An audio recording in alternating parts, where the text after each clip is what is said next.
What's up guys, it's Tommy here and welcome to the Liverpool Brentford post-match reaction and analysis video. I apologize that this video is one day late, but I was out with my friends yesterday until late at night, so I didn't watch the game live, but I watched it this morning and I felt Liverpool put in a pretty similar performance to the Fulham game, but it was a professional performance. We really dominated without creating 5, 4, 6 big chances. Cody Gakpo, how did he not score the second goal? But Mo Salah, we have to talk about this guy. Mo Salah equals Steven Gerrard's goal scoring record. He is now 5th in the all-time Liverpool goal scoring chart. Mo Salah has 186 goals in just 302 games, and only Billy Liddell, Gordon Hodgson, Roger Hunt and Ian Rush is ahead of him in the goal scoring charts. It's absolutely incredible how few games it took for Mo Salah to reach 186 goals, and also he's just an absolutely brilliant player. He now has 30 goals in yet another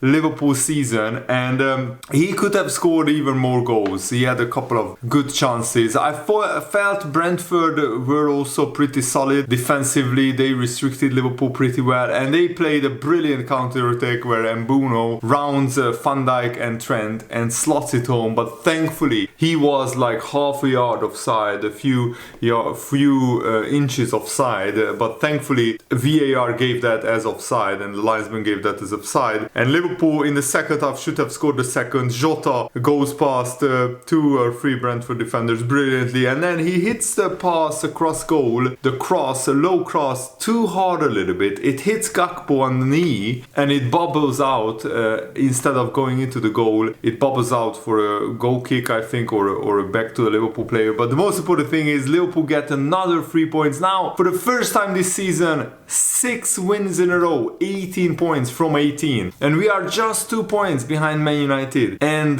Newcastle, 3 points behind Newcastle. I really hope that they will feel the pressure a little bit. Man United will play at West Ham and Newcastle will host Arsenal, and I think it's more likely for Man United to drop enough points for Liverpool to finish in the top 4. No, we are 1 point behind Man United, 3 points behind Newcastle. So I think it's more likely because Man United would need to drop 8 points. And that's not unthinkable, but I think for Man United to drop enough points, they absolutely have to drop points against West Ham, because they have 3 pretty easy home games left. Newcastle, on the other hand, they would need to drop 10 points because the goal difference is quite much better for Newcastle. They have plus 34 goal difference. Liverpool have plus 25. And Liverpool still have a couple of tough games left. Leicester City away, that is going to be a tough game. Leicester are fighting for their lives, trying to stay in the league, and Aston Villa at home, even though Aston Villa, after losing back-to-back games, they look like they are out of the running for,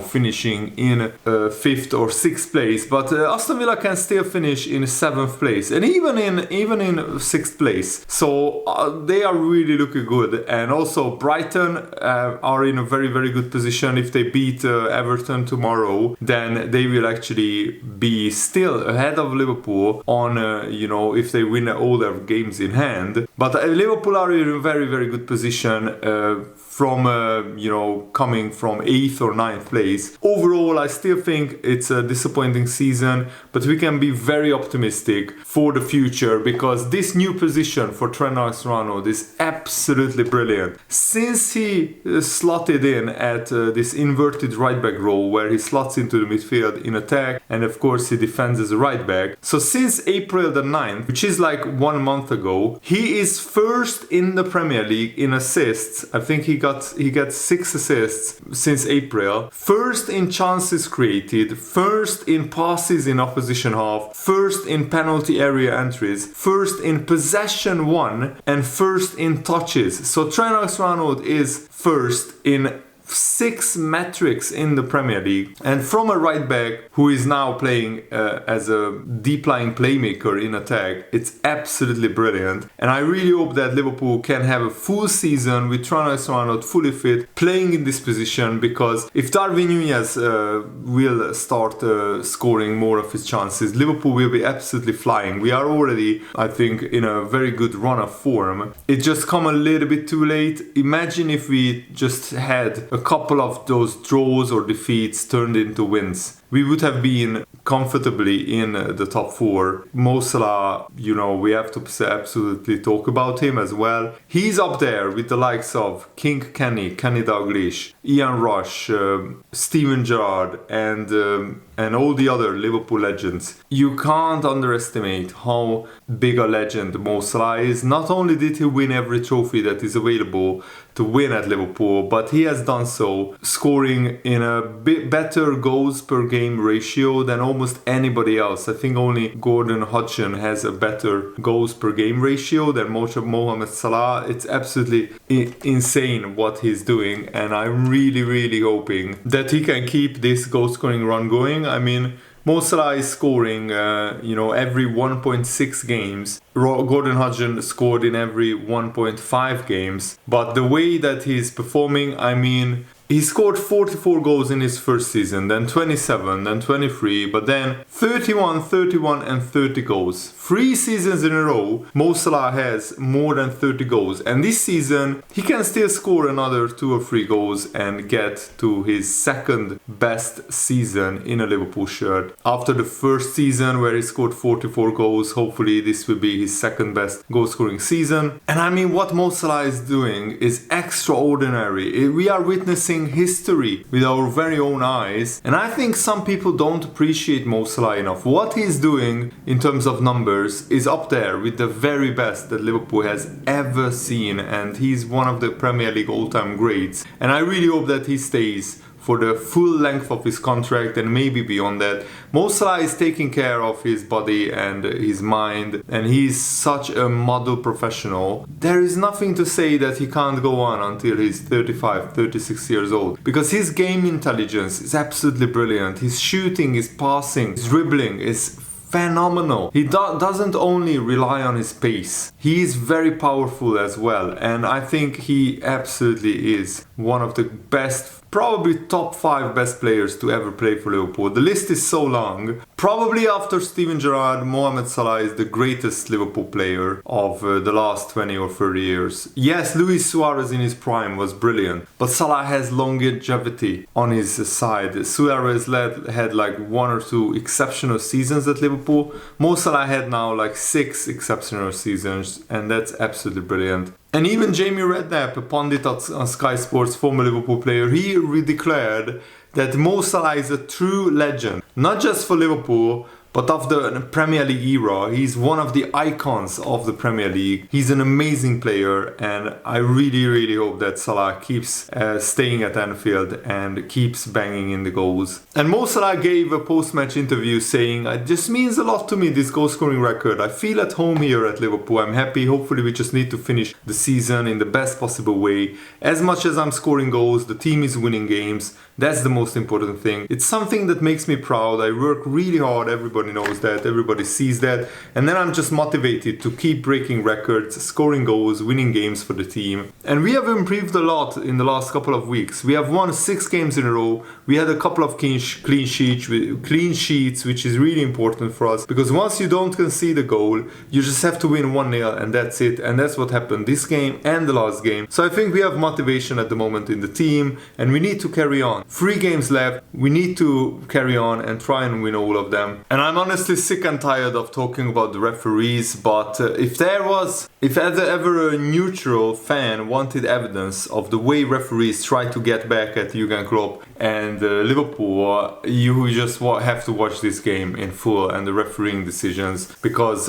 Brentford players, at every single moment that they could, they screamed at the referee, they complained, they moaned, and they just wanted a foul given to them, even in the middle of the park, and they just wanted to launch every free kick, every corner into the Liverpool penalty area, because that was their only big weapon to score a goal against Liverpool. And I mean, who can blame them? It's fair play that Brentford play this way, but it's not pretty to watch, that's for sure. But it worked for them in the home game where Brentford hosted Liverpool. They scored 5 goals from set pieces, corners or counter-attacks. And of course 2 of them was disallowed by VAR, rightfully so. But still, Liverpool just didn't cope with the Brentford threat in that game. But this game was different. This game, Liverpool coped with with the threat, with all the set pieces, all the corners, all the throw-ins. So credit to Liverpool. And if you have to match these teams physically, because if you don't, then they will bully you. And also it's really annoying to see that the Brentford have a lot of tall physical players,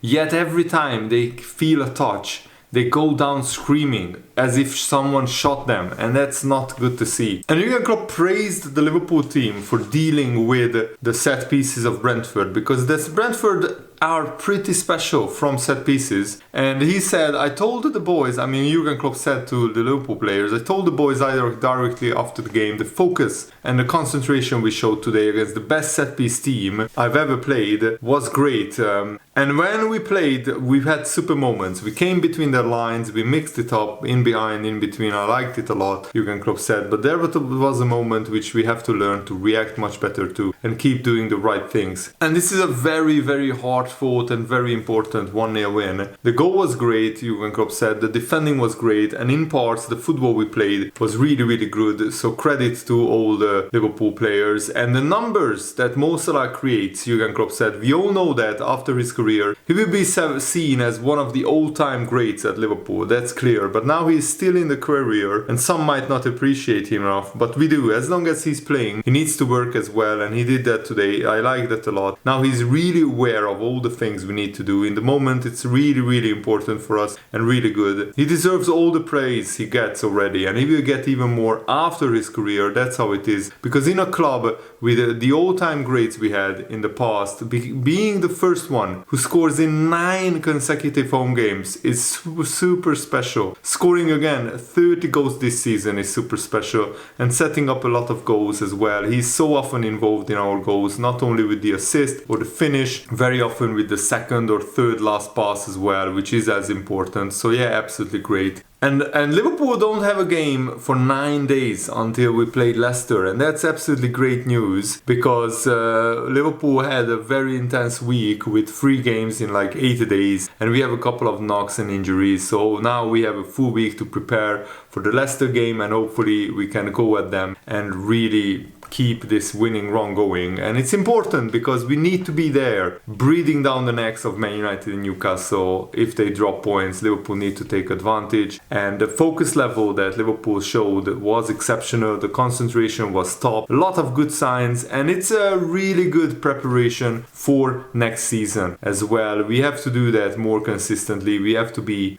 keeping clean sheets more consistently. I mean, even though Alisson and Liverpool kept 13 clean sheets this season, only Man United and De Gea kept more, 15 clean sheets to be exact. Liverpool still have a lot of work to do defensively, but this is 2 clean sheets in a row. It's a good step in the right direction, and Alisson is targeting even more clean sheets after reaching a milestone of 100 clean sheets for Liverpool. It's an absolutely brilliant achievement. Congratulations to Alisson. Congratulations to the whole Liverpool team. And come on Newcastle, come on Arsenal, come on West Ham. Beat Newcastle and beat Man United. So Liverpool have hopefully a little bit more hope in the top 4 race, but at least we want to finish in 5th or 6th place, as high as possible. Hopefully Europa League football will be confirmed very soon, and that's the minimum requirement after this dreadful season still at Liverpool. But this is a good last run of games. It gives us hope for the future. With the right 3 or 4 transfers, we can be up there next season, challenging Manchester City for the title, hopefully.